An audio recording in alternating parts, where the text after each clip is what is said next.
अस्सलाम वालेकुम नाजरीन, आप देख रहे हैं पीटीएन न्यूज और मैं हूं आपकी होस्ट कुरातुलैन। शामिल करते हैं आज की अहम खबरें।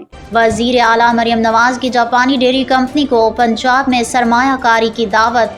वजीर आला पंजाब मरियम नवाज शरीफ ने जापानी डेयरी कंपनी मोरिनागा को सुबह में सरमायाकारी की दावत दे दी। वजीर आला पंजाब मरियम नवाज शरीफ ने जापान के दौरे के दौरान आलमी शोहरत याफ्ता जापानी डेयरी कंपनी मोरिनागा के हेडक्वार्टर और प्लांट का दौरा किया, जहां उन्होंने कंपनी को पंजाब में डेयरी सेक्टर्स, नौज़ायदा बच्चों की खुराक, बेकरी मसनूआत और बरामदी मयार के गोश्त के मकामी पैदावार जैसे शोबों में सरमायाकारी की दावत दी। मोरिनागा कंपनी गुज़िश्ता 100 साल से दुनिया भर में डेयरी मसनूआत के मैदान में खिदमत अंजाम दे रही है और पाकिस्तान की डेयरी सेक्टर में तरक्की के लिए एक अहम शराकत दार बन सकती है।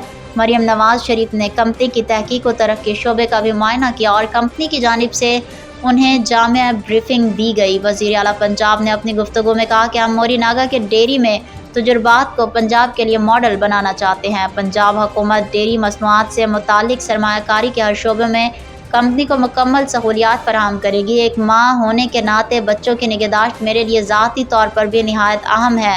मुलाकात में दोनों जानिब से जदीद जापानी मशीनरी और टेक्नोलॉजी के इस्तेमाल, सेहतमंद जानवरों की अफजाइश और आला मयार के गोश्त की पैदावार के लिए ताउन पर इत्तफाक किया गया। न्यूज स्टूडियो से फिलवक्त के लिए इतना ही। मज़ीद खबरों और अपडेट से बाखबर रहने के लिए देखते रहें पीटीएन न्यूज।